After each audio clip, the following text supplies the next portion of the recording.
우리는 지금 굉장히 혼란스러운 시대를 살아가고 있습니다. 여기저기에서 생각지도 못했던 그런 많은 현상들이 일어나고 있습니다. 이번 주 15일이 포괄적 차별금지법에 대한 국민 의견을 수렴하는 마감일인데, 여러분, 포괄적 차별금지법이 뭔가 하면 사람을 성별이나 나이나 지역 같은 기준으로 차별하면 안 된다는 그런 법입니다. 근데 기독교계가 왜 이 법을 반대하는가 하면 이 차별하지 말자는 항목 속에 성적 지향이라는 말이 들어가 있기 때문입니다. 여러분, 왜 이 말이 나쁜가 하면 자신의 성적인 지향, 다시 말하면 자신이 끌리는 성적인 대상이 남성이든 여성이든 혹은 양성 다이건 간에 그런 걸 이유로 사람을 차별해서는 안 된다는 그런 의미인데, 이것은 그야말로 동성애를 합법화시키고 나아가서는 동성애를 나쁘다고 비판하거나 잘못되었다고 말하는 사람들을 처벌함으로써 이제 이것에 대해서 입을 막아버리려고 하는 그런 법이기 때문입니다. 저는 최근에 계속해서 왜 우리나라의 국회의원들과 또 일부 지식인들이 이 동성애를 자꾸 이렇게 합법화시키려고 그러고 나아가서 동성애가 잘못됐다고 말하는 이 말을 하지 못하도록 하는 일에 왜 이렇게 집요하게 힘을 쏟아붓고 있는가, 참 이상하게 생각이 돼요. 이게 그렇게 급한 일도 아니고 이게 중요한 일도 아닌데도 불구하고 이 일에 이렇게 많은 사람들이 반대하고 의뢰를 하는데도 불구하고 이걸 자꾸만 이런저런 이유를 들어서 몰아붙이고 또 힘으로 밀어붙이려고 하는 이런 일들을 왜 하는지에 대해서 참 저는 궁금합니다. 학교에서 아이들에게 동성애는 나쁜 것이 아니다, 정상적인 거다, 동성애를 나쁘다고 말해서는 안 된다, 이런 걸 꼭 교과 과정에 넣어서 가르쳐야 되는 건지, 나아가서는 동성애를 하는 방법까지도 가르치려고 하는지 도대체 그 이유를 저는 잘 모르겠습니다. 또 여러분, 이 차별금지법 속에는 종교를 이유로 차별해서는 안 된다는 문구도 들어 있습니다. 그럼 여러분, 이제 이 법이 통과가 되면 신천지는 이단이다라는 이런 말을 못합니다. 이단들도 다 종교의 범주 안에 들어가기 때문에 그게 잘못되다는 말을 할 수가 없게 되기 때문입니다. 여러분, 우리 교회 안에 어떤 이단이 들어와서 활동을 하다 적발이 되었을 때 당신은 이단 신앙을 가졌으니까 우리 교회에 출석할 수 없습니다, 나가시오 라고 이렇게 말하면 당장 차별금지법을 이 교회는 어기고 있다 그러면서 나는 이 교회 다니고 싶은데 종교를 이유로 차별한다, 여러분, 이렇게 말을 하게 되는 겁니다. 여러분, 이렇게 되면 우리가 어떻게 할 수가 없는 거죠. 세상은 지금 기준을 높이려고 하고 있습니다. 옳고 그름의 기준, 선과 악의 기준, 남자와 여자의 기준, 이것을 없애버리려고 하고 있는 것입니다. 여러분, 옳다 그러다, 선이다 악이다, 남자다 여자다, 이런 기준을 누가 정했냐? 내가 옳다고 생각하면 그게 옳은 거고, 내가 선이라고 생각하면 그게 선한 거지.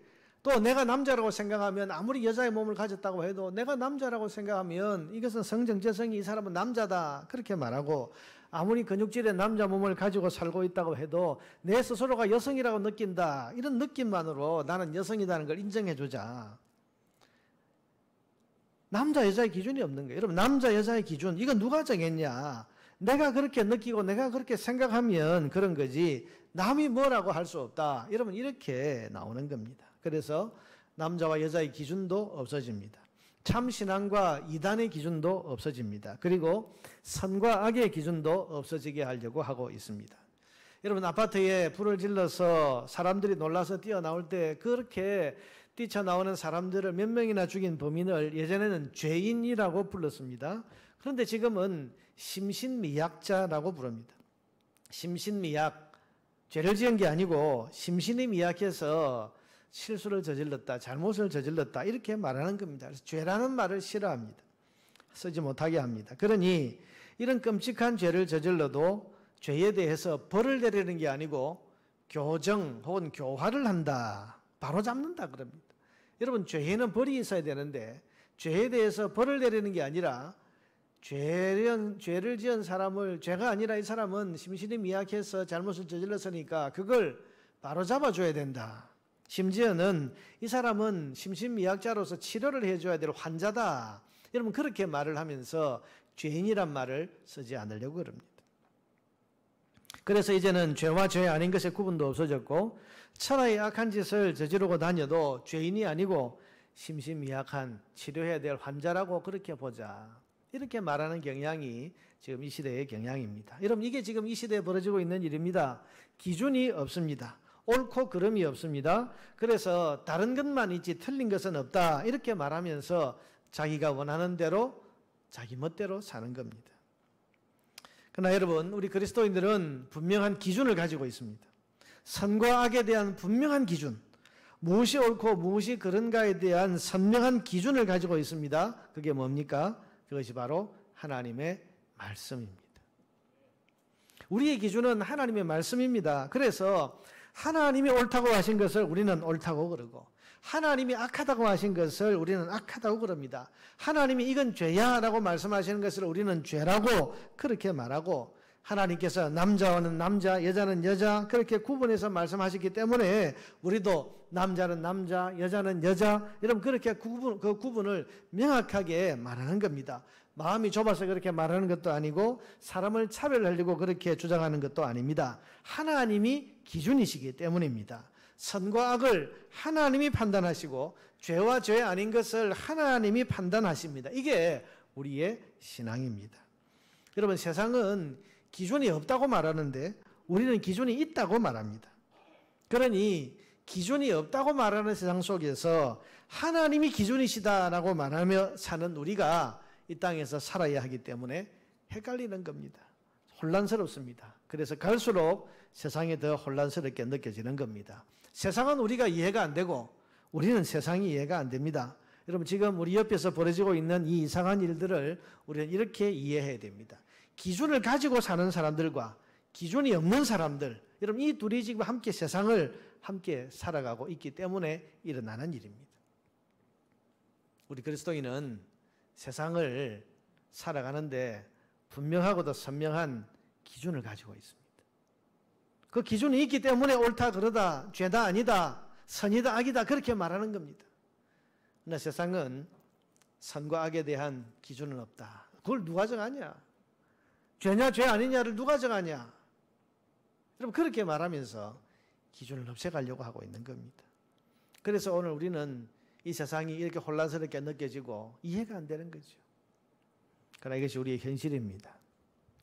오늘 본문은 이런 혼란한 세상을 살아가는 우리에게 분명한 기준을 가진 우리가 가지고 있어야 할 인생의 소중한 지혜 4가지를 가르쳐주고 있는 본문입니다. 여러분 혼란하고 헷갈리는 세상을 성도답게 기준을 가진 하나님의 사람답게 바르게 살려면 반드시 붙들고 살아야 될 소중한 지혜가 있는데 이 소중한 지혜 가운데 4가지를 오늘 성경은 한 절에서 다 말씀을 해주고 있습니다. 이것을 오늘 함께 생각해 보려고 그럽니다. 자, 여러분 기준을 가진 성도가 이 땅을 살아가면서 성도답게 하나님의 백성답게 살기 위해서 꼭 붙들고 있어야 할 소중한 지혜 그 첫 번째가 뭡니까? 그것은 바로 창조주 하나님이 계시다고 하는 사실입니다. 오늘 본문 11절 첫 번째 시작할 때 보니까 하나님이 모든 것을 지으시되 하나님이 모든 것을 지으셨다. 여러분 이거 우리가 분명히 붙들고 이거 분명히 인정하고 기억하고 살아야 됩니다. 여러분은 하나님이 모든 것을 지으신 분이라는 사실을 믿으십니까? 세상 사람과 성도의 결정적인 차이는 바로 여기에 있습니다. 창조주 하나님이 계시다는 것을 우리는 믿습니다. 여러분 만약 하나님이 계시다는 것을 믿으면 기준이 생깁니다. 창조주시니까 주인이시고 만드셨으니까 주인이시고 다스리시니까 주인이십니다. 하나님이. 여러분 기준은 누가 정합니까? 주인이 정하게 되어 있는 거예요. 선과 악은 누가 정합니까? 주인이 정하는 겁니다. 예를 들면 여러분 과수원이 있는데요. 이 과수원 주인이 와서 일하는 사람들에게 이 과수원에는 올해 사과나무를 심으세요 라고 해서 사과나무를 심으라고 했습니다. 근데 여러분 이 일하는 사람들이 여기에 감나무를 심으면 됩니까? 안 됩니까? 그건 잘못이에요. 그렇지 않습니까? 아니 이 좋은 땅에 감나무를 심으면 어때서? 감이라고 하는 이 열매가 얼마나 좋은 열매인데 여기 감나무를 심고 싶어. 여러분 그렇게 해서 감나무를 심는 행위 자체가 뭐 문제가 되겠습니까? 많은 문제는 뭡니까? 이 과수원의 주인의 뜻이 여기에 사과나무를 심으라고 말했다는 거예요. 그러니 여러분, 이 주인의 뜻에 따라서 여기에 사과나무를 심는 것이 옳은 것이고 선한 것입니다. 그런데 이 주인의 뜻과 반해서 여기에 감나무를 심고 자기가 원하는 다른 나무를 심으면 그건 악한 것이 되고 잘못이 되고 죄가 되는 겁니다. 여러분, 죄란 그런 것입니다. 세상을 사는데 거짓말을 좀 적당히 하고 살지, 살다 보면 적당히 거짓말도 하는 거지. 여러분, 그러니 거짓말 좀 하는 게 뭐 그리 잘못이겠습니까? 여러분, 이렇게 말들을 하는데 근데 그게 아닙니다. 세상의 주인이신 하나님께서 거짓말을 하지 말라고 하셨습니다. 그것 악이라고, 죄라고 규정하셨습니다. 그러니 거짓말은 할 수도 있는 게 아니라 죄입니다. 해서는 안 되는 겁니다. 왜요? 주인이 기준을 말씀하셨습니다. 거짓을 말하는 것은 죄다. 남자가 남자하고도 성적인 관계를 할 수 있는 거, 그렇게 할 수 있는 거지. 다양하게 사는 게 왜 나쁘냐. 그렇게 세상을 말할 수 있을지 모릅니다만은 성도는 아닙니다. 인생의 주인이신 하나님께서 그건 악이다, 그건 죄다, 그렇게 규정을 해 놓으셨습니다. 그러니 그건 죄고 악인 것입니다. 세상이 뭐라고 해도, 현대사회가 무슨 고고한 말로 포장을 한다고 해도 주인이신 하나님께서 죄라고 규정하신 것을 죄 아니라고 할 수는 없는 겁니다. 여러분, 인간의 원죄가 뭔지 아십니까? 선과 악을 하나님이 아니라 사람이 정하겠다라고 한 것이 모든 죄의 출발이었습니다. 하나님께서 에덴 동산 한가운데 만들어 놓으신 것이 선과 악을 알게 하는 나무였습니다. 여러분, 이름이 선과 악을 알게 하는 나무입니다. 이름이 재미있죠. 왜 선과 악을 알게 하는 나무라는 이름이 붙었습니까? 하나님께서 이 나무를 통해서 사람이 선한지 악한지를 알아보시겠다는 거예요. 이게 무슨 말입니까? 하나님께서 이 나무의 열매를 먹지 말라는 말씀을 주셨습니다. 기준을 주셨습니다. 그러니 이제 뭐가 선입니까? 이 나무의 열매를 먹지 않는 것이 선입니다. 그런데 하나님의 주신 기준을 넘어서서 이 나무의 열매를 먹는 것이 악이 되는 거예요. 죄가 되는 겁니다. 이걸 누가 정했습니까? 주인이신 하나님이 정했습니다. 하나님이 주인이란 말이에요. 그런데 이 나무의 열매를 하와가 먹어버립니다. 왜요? 자기가 보니까 보기에, 이렇게 보기에 좋고 이렇게 먹기에 좋고 탐스러운 좋은 과일을 먹는 게 무슨 죄란 말이냐, 그러면서 먹어버렸습니다. 여러분, 선과 악을 누가 판단한 것입니까? 자기가 판단한 거예요. 이렇게 먹기에 좋고 탐스러운 좋은 과일을 먹는 게 왜 죄냐? 죄 아니다. 자기가 판단했습니다. 여러분, 이건 주인이 누구라는 거죠? 자기가 이 동산의 주인이 되겠다는 뜻입니다. 무엇이 옳은지 무엇이 죄인지를 내가 정하겠다. 내 인생의 주인은 나니까 내가 판단하겠다. 이 동산 안에서 이 열매를 나는 먹을 수 있는 사람이다. 그래서 이 좋은 열매를 먹는 것을 나는 죄가 아니라고, 이건 옳은 것이라고 생각하고 먹겠다. 여러분, 선과 악을 자기가 판단하고 자기가 결정한 겁니다. 그러니 이것은 이 동산의 주인이 자기라고 생각하고 이제 살겠다는 선언 아닙니까? 이게 죄의 시작이었습니다. 그랬을 때 하나님께서, 그래, 그럼 너는 네가 주인 되어서 살아봐라. 그러면서 하나님이 주인이신 에덴 동산에서 이 사람들을 내쫓으셨습니다. 에덴 동산 바깥으로 쫓겨난 아담과 하와는 이제 자기가 주인 되어서 살기 시작합니다.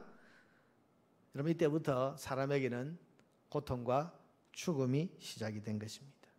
하나님이 주인이 아니시니까 하나님이 책임지실 필요가 없습니다. 사는 것도 자기가 책임져야 되고 먹는 것도 자기가 책임져야 됩니다. 여러분, 하나님께서 아담에게 뭐라고 그러셨습니까? 범죄한 아담에게, 너는 이제부터 이마에 땀이 흘러야 먹을 것이다. 무슨 말입니까? 너 스스로가 이제 주인이니까 먹는 것도 너 스스로 해결해라. 이마에 땀을 흘렸어. 땅에서는 가시와 은공치가 날 것이다. 무슨 말입니까? 네가 주인이니까 땅도 너가 한번 다스려 봐라는 겁니다. 네 능력 가지고. 생명도 자기 스스로가 주인이니까 책임져야 됐습니다. 그러니 여러분, 막상 살아보니 한계를 가진 인간이 세상을 살아가는 것이 얼마나 힘듭니까? 지금 눈에 보이지도 않는 이 코로나 바이러스 이거 하나도 이기지 못해서 이렇게 온 세계가 벌벌 떠고 전전긍긍하고 있는데 여러분 이 광활하고 막막한 우주와 인생을 인간이 어떻게 감당하며 살 수가 있겠는가 말입니다. 그게 우리 인간이 겪는 고통인 것입니다. 사랑하는 여러분, 이 우주와 인생에는 주인이 계십니다. 그러므로 삶은 인생은 주인의 뜻대로 이루어져야 합니다. 그래야 주인이 책임지십니다. 주인이 주인 노릇을 해주시는 겁니다. 인간 삶의 행복은 자기가 인생의 주인이 되는 데 있지 않습니다. 오직 우주와 세상을 만드신 하나님의 주권을 인정하고 하나님의 주권에 순종하는 데에 달려 있습니다. 이 사실을 기억하시기를 바랍니다. 세상이 뭐라고 말해도 창조주 하나님이 계신다.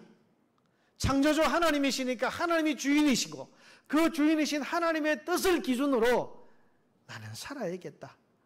여러분, 세상이 뭐라고 말해도 이 창조주 하나님이 살아계시고 주인이시라고 한 이 기준, 이 지혜를 성도는 잘 붙들고 살아야 하는 것입니다. 그래야 성도답게 살 수 있습니다. 두 번째로 인생에 있어서 붙잡아야 할 또 하나의 지혜는 모든 일에는 하나님의 정하신 때가 있다는 것을 아는 지혜입니다. 오늘 본문에 보니까 하나님이 모든 것을 지으시되 때를 따라 아름답게 하셨다. 이런 모든 것은 하나님이 정하신 때가 있습니다. 그리고 인생은 그 하나님의 정하신 때에 순종할 때 가장 아름다울 수 있습니다. 여러분 오늘 본문 앞서서 1절에서 8절까지가 그 내용을 이야기하고 있습니다. 범사에 기한이 있고 천하 만사가 다 때가 있나니 날 때가 있고 죽을 때가 있으며 심을 때가 있고 심은 것을 뽑을 때가 있으며 죽일 때가 있고 치료할 때가 있으며 헐 때가 있고 세울 때가 있으며 울 때가 있고 웃을 때가 있으며 슬퍼할 때가 있고 춤출 때가 있으며 돌을 던져버릴 때가 있고 돌을 거둘 때가 있으며 안을 때가 있고 않는 일을 멀리할 때가 있으며 찾을 때가 있고 잃을 때가 있으며 지킬 때가 있고 버릴 때가 있으며 찢을 때가 있고 꿰맬 때가 있으며 잠잠할 때가 있고 말할 때가 있으며 사랑할 때가 있고 미워할 때가 있으며 전쟁할 때가 있고 평화할 때가 있느니라. 때가 있다. 여러분 하나님은 때를 아시는 분입니다. 아니 때를 정하신 분이십니다. 지금이 일어날 때인지 누울 때인지 울어야 할 때인지 웃어야 할 때인지 그걸 정하신 분이 하나님이십니다. 그러니 사람은 자기가 정한 때를 따라서 살지 말고 하나님의 때를 바라보며 살아야 됩니다. 봄에 씨를 뿌릴 때는 씨를 열심히 뿌려야 되고 가을에 추수가 할 때가 되면 열심히 추수를 해야 됩니다. 그런데 성급하게도 혹은 또 자기 기분에 따라서 씨를 뿌린 데인데도 불구하고 추수하러 나겠다고 나서고 지금은 추수를 해야 할 때인데도 불구하고 자기 기분이 그렇다고 해서 엉뚱하게 씨를 뿌리겠다고 나서는 이런 사람을 우리가 철 모르는 사람 그렇게 부르는 거죠. 모든 일에는 하나님이 정하신 때가 있습니다. 여러분 지금의 이 코로나 사태가 언제까지나 계속 갈 것 같습니까? 그렇지 않습니다. 반드시 끝나는 때가 있습니다. 그때가 언제인지 알 수 없지만은 반드시 이 코로나가 종식되고 일상이 다 회복될 날이 반드시 있을 겁니다. 그러면 그때가 될 때까지 지금은 뭐 할 때인가? 저는 지금이 기도할 때라고 생각합니다. 정부가 지난주에도 교회를 향해서 공여배 외에는 하지 마라. 소모임하면 벌 주고 벌금 물리겠다. 발표를 하는데 제가 속에 막 분이 일어났습니다. 아니 도대체 이 교회에 대해서 왜 이렇게 함부로 말하고 이렇게 무리하게 말하고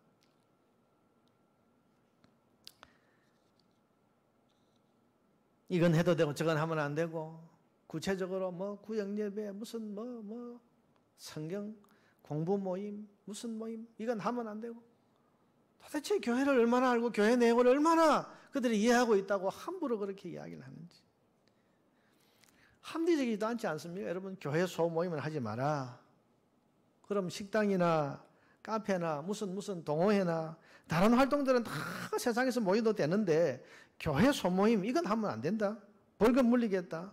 그럼 여러분 교회 우리 전도의 모임을 교회당 안에서 하면 안 되고 벌금 물리고 카페 가서 하면 되는 겁니까?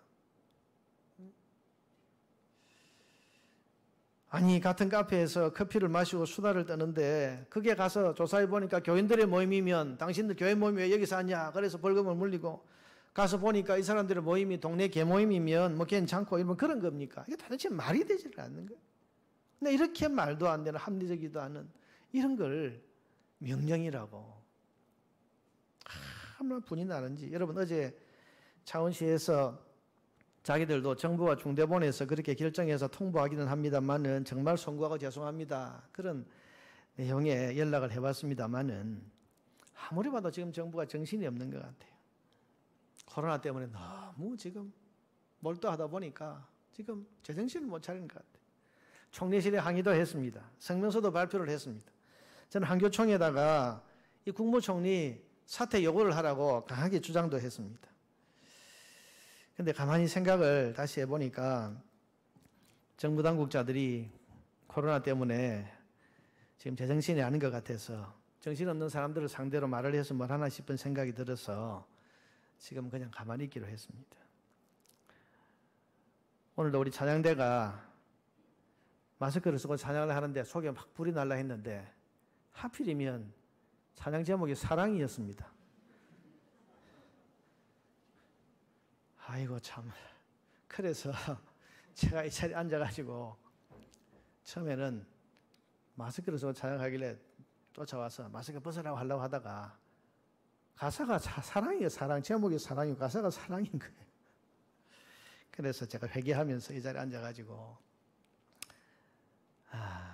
그래 지금이 분노할 때가 아니고 미워하고 싸울 때가 아니고 사랑할 때구나. 이 자리에 앉아서 제가 참 마음에 감동을 받았습니다. 여러분 안 그래도 위생방역에 최선을 다하고 있는 곳이 교회입니다. 그렇지 않습니까? 우리 교회는 말 안 해도 2월 말부터 구역 모임, 기관 모임, 식당, 카페 운영 안 한 지가 벌써 오래됐고 올해 여름 성경학교나 수련회도 밖에 안 나가고 숙박을 하지 않고 교회당 안에서 하루씩 그것도 한낮에만 잠시 하고 식사하지 않도록 그렇게 준비하고 계획을 다 세워놓고 있는데 이런 교회 형편과 마음을 모르고 정부가 저런 발표를 하니까 속에 분이 일어나는 거죠. 지난 주간에 제 혈압 당뇨가 얼마나 올라갔는지 여러분 저를 위해 기도해 주시기 바랍니다. 아멘도 안 하죠. 예, 기도해 주세요. 진짜 제가 요새 열받을 일이 너무 많아요. 어찌됐건 정부가 그렇게 말하든 우리가 알아서 안 하든 지금은 일할 때가 아니고 싸울 때가 아니고 미워할 때가 아니고 기도할 때입니다. 하나님께서 한국교회가 조용히 기도하라고 이런 때를 주시는 것 같다. 그런 생각을 합니다. 여러분 열심히 일만 하던 한국교회 아닙니까? 기도해도 열정적으로 뜨겁게 소리 높여서 기도하던 한국교회를 향해서 하나님께서 이제는 좀 차분하게 자기를 돌아보고 조용히 기도해라. 일만 하려고 하지 말고 이 기회에 자기 신앙을 돌아보고 자기 내면을 살피면서 조용히 묵묵히 그리고 깊이 기도하는 시간을 가져라. 그렇게 하시는 때인 것 같다는 생각이 듭니다. 여러분 이 코로나의 때에 아무 일도 할 수 없는 이때에 기도하시기를 바랍니다. 자기를 살피고 자기 내면을 돌아보면서 진지하게 깊이 기도해서 때를 따라 아름답게 하시는 하나님의 은혜를 누리실 수 있기를 바랍니다. 그래서 이 코로나의 때가 끝나고 우리가 다시 일할 수 있는 때가 왔을 때에 지금보다 더 성숙한 모습으로 열심히 일할 수 있는 저와 여러분 되기를 바랍니다. 세 번째는 영원한 것을 소중히 여기는 지혜가 필요합니다. 여러분 사람에게 중요한 것은 영원한 것입니다. 오늘 본문에 보니까 사람들에게는 영원을 사모하는 마음을 주셨느니라. 하나님께서 사람에게 영원을 주신다. 영원을 주신다. 여러분 우리가 이 세상만 살 것 같으면 순간의 쾌락과 즐거움이 좋은지도 모릅니다. 언제 끝날지도 모르는 내 인생. 이렇게 산다는 어떻고 저렇게 산다는 어떠냐. 한 번 사는 인생 내 마음대로 내 하고 싶은 대로 살다 가는 게 왜 나쁜 거겠습니까? 그렇지만 하나님은 사람에게 이 세상뿐 아니라 영원을 주시는 분이십니다. 영원한 천국과 영원한 지옥 심판이 있습니다. 여러분은 둘 중에 어떤 영혼을 사시겠습니까? 두말할 것도 없이 천국의 영혼 아닙니까? 그런데 이 두 가지 영혼은 그날, 그때, 죽은 다음에 가서야 정해지는 게 아니고 지금, 오늘 이 현실에, 이 인생의 현실을 살아가는 동안에 정해지는 겁니다. 이게 무서운 겁니다. 여러분, 지금 사는 오늘이 내일 우리의 영혼을 결정합니다. 지금 현재 여기에서 사는 것이 장차 맞이할 영혼을 결정하는 것입니다. 그러니 오늘이라고 하는 이 현재를 우리가 얼마나 잘 살아야 되겠습니까? 오늘을 책임 있게 살아야 됩니다. 오늘은 오늘이 아니라 영원한 삶을 결정짓는 오늘이기 때문입니다. 사랑하는 여러분, 영혼을 위한 오늘을 사시기 바랍니다. 천국의 영혼을 살 수 있는 그런 오늘을 살아가시기를 바랍니다. 하나님 중심으로 살고 성경 중심, 교회 중심으로 살고 예수 중심, 신앙 중심으로 오늘을 살아가시기를 바랍니다. 이것이 혼란한 세상을 지혜롭게 사는 길. 영혼을 위한 오늘을 사는 거죠. 마지막 네 번째로 하나님이 하시는 일을 다 알 수 없다는 것을 인정하고 사는 것이 지혜입니다. 오늘 본문 마지막에 보니까 그러나 하나님이 하시는 일의 시종을 사람으로 측량할 수 없게 하셨도다. 여러분, 사람은 하나님이 하시는 일을 측량할 수 없습니다. 일을 어떻게 하실지, 지금 벌어지고 있는 이런 일들을 어떤 방향으로 앞으로 이끌어 가실지, 어떻게 합력해서 선을 이루실지 아무리 생각하고 아무리 연구해도 알 수가 없습니다. 잠시 후의 일, 내일 일을 모르는 인간이 여러분 하나님이 하시는 일을 어떻게 측량할 수 있겠습니까? 상상할 수도 없는 거예요. 우리 내일 일을 모릅니다. 그저께 서울시장이던 분이 자살을 했습니다. 바로 그 전날까지만 해도 대통령을 꿈꾸던 분이고 서울의 코로나 대책, 부동산 대책에 열을 올리던 그런 분입니다. 저는 며칠 전에 아침에 운전하면서 CBS 라디오를 이렇게 듣다가 우연히 이분 목소리가 나와서 들어보니까 이분이 패널로 나온 게 아니고 아침 방송을 진행을 하더라고요. 그래서 야, 서울시장으로 이분이 얼마나 바쁜 분인데 아침에 그때 금요일인가 그랬죠. 그러니까 이 아침에 이 바쁜 때 이런 시사 프로를 진행을 하고 있나 이런 걸 제가 생각을 하면서 야, 이분이 참 하고 싶은 일이 많은 분이구나 그런 생각을 했었습니다. 근데 그저께 갑자기 자살했다는 뉴스를 들은 거죠. 얼마나 험악합니까? 그 하고 싶은 일, 이루고 싶은 일이 많은데 그 많은 일들이 갑자기 중단이 되어버렸습니다. 끝나버렸습니다. 여러분, 이게 우리 인생입니다. 잠시 후의 일을 모릅니다.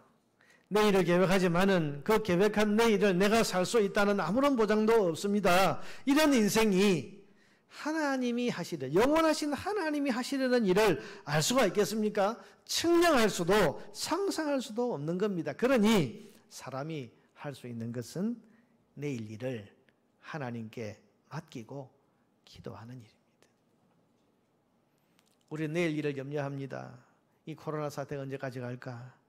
이렇게 교회 모임이 시장을 받으면 앞으로 한국 교회는 어떻게 될까? 우리 교회 미래는 어떻게 될 것인가? 여러분, 아무리 생각해도 답이 안 나오고 그저 염려 걱정만 되는 겁니다. 그렇지만 이 모든 일들을 다 하나님이 운행하고 계십니다. 하나님이 주인이신데 하나님이 하시지 않겠습니까? 그러니 그 하나님께 맡겨드리고 쓸데없는 염려를 하지 말고 하나님의 선하신 뜻을 믿고 우리는 기도할 뿐입니다. 하나님이 알아서 하실 거다. 하나님이 선하게 하실 거다. 하나님이 합력해서 결국 선이 되게 이루실 거다. 그렇게 믿어야 되는 거죠. 성도는 그런 점에서 비관적 낙관주의자가 되어야 된다. 그런 말이 있습니다. 여러분, 비관적 낙관주의자, 이 말이 모순된 것 같은데요. 한번 들어보세요. 여러분, 갈수록 세상은 좋아지지 않습니다. 혼란스러워집니다. 악이 성행해 갈 것입니다. 이게 성경입니다. 이런 믿음 지키기가 점점 더 쉽지 않고 신앙을 가로막는 일들이 곳곳에서 생각지도 못하던 방법으로 우리에게 일어나게 될 겁니다. 여러분, 정부가 교회를 이렇게 단속하고 이렇게 하지 말라 하라. 여러분, 이게 이런 방역이라는 이름으로 이렇게 다가올 줄 누가 알았겠습니까? 앞으로 여러분 어떤 방법으로 어떤 모양으로 시도될지 모르지만 우리의 신앙을 가로막고 우리가 믿음 지키며 사는 것을 정말 힘들게 하는 이런 일들이 여기저기에서 생겨날 것입니다. 그런 점에서 미래는 비관적입니다. 그러나 이 모든 일을 주관하시는 분은 하나님이십니다. 그러니 비관하지만 낙관하는 겁니다.